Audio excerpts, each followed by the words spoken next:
അല്ലെങ്കിൽ പാപ്പിലോമൈറ്റിസ് corona penis എന്നാണ് ഇത് അറിയപ്പെടുന്നത്. ഇത് ശരിക്കും പറഞ്ഞാൽ ഒരു രോഗമേ അല്ല, ഏതെങ്കിലും തരത്തിലുള്ള ഇൻഫെക്ഷൻ അല്ല, അണുബാധയല്ല, ലൈംഗിക സാംക്രമിക രോഗങ്ങളല്ല, അതായത് STD, HIV, എയ്ഡ്സ് പോലുള്ള കാര്യങ്ങളൊന്നുമല്ല ഈ ചെറിയ കുരുക്കൾ. ഇതൊരു ക്യാൻസറസ് ആവുന്ന കാര്യങ്ങളല്ല. പിന്നെ എന്താണിത്?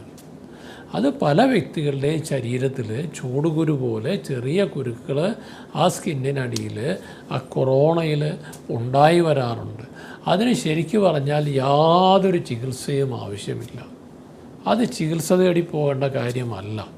ചികിത്സ തേടി പോകേണ്ടത് എപ്പോഴാണെന്ന് ചോദിച്ചാൽ ആ ഭാഗത്ത് നല്ല ചൊറിച്ചിലുണ്ട്, നിറവ്യത്യാസമുണ്ട്, അവിടെ ഒരു ദ്രാവകം കെട്ടി നിൽക്കുന്നു, സ്കിന്ന് പുറകോട്ട് മാറ്റിക്കഴിഞ്ഞാൽ അവിടെ ദ്രാവകം കെട്ടി നിൽക്കുന്നു, ഒരു ദുർഗന്ധം വരുന്നു.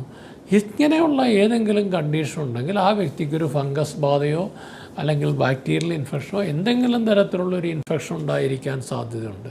അങ്ങനെയുള്ള വ്യക്തികൾക്ക് ചികിത്സ വേണം. അതല്ലാതെ നമ്മൾ നിസ്സാരമായിട്ട് ചെറിയ കുരുക്കൾ പോലെ കാണുന്നിടത്ത് ഒരു ചികിത്സയോ മരുന്നുകളും ആവശ്യമില്ല.